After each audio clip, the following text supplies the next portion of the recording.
Non, c'est une crise systémique pour parler comme les snobs.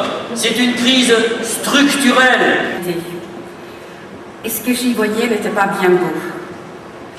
Je voyais une compagnie pétrolière qui finançait en Angola, par exemple, l'opposant, qui finançait la guerre civile.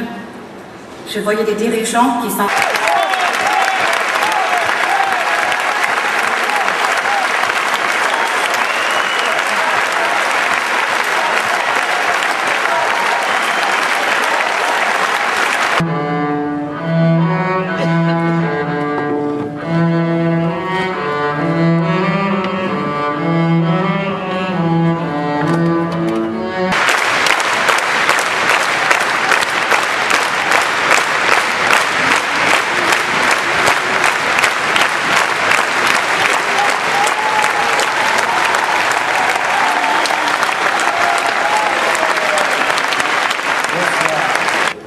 Je vais vous donner quelques grains de sable possibles. Il y en a un, il n'est pas parmi nous ce soir. Vous pouvez l'applaudir, il s'appelle Harry Durimel.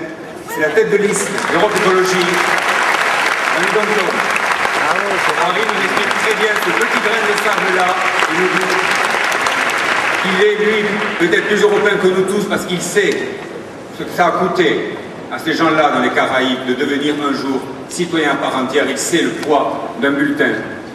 Un autre grain de sable, celui de Jean-Paul Bessé, par exemple, que moi j'ai connu comme journaliste à Toulouse, quand, lors de l'explosion d'AZF, il s'est levé et trempant sa plume dans le vitriol, il a su dire les quatre vérités à Total et aux autres. Ça, c'est un beau grain de sable pour bloquer la machine.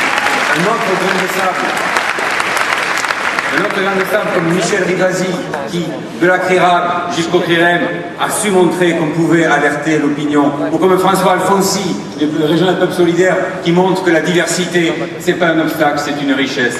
Pour eux, de démocratie, une promesse de paix, une promesse de développement. Et nous devons et nous allons, avec Europe Écologie, être à la hauteur de cette promesse d'égale dignité humaine pour tous les êtres humains sur la planète.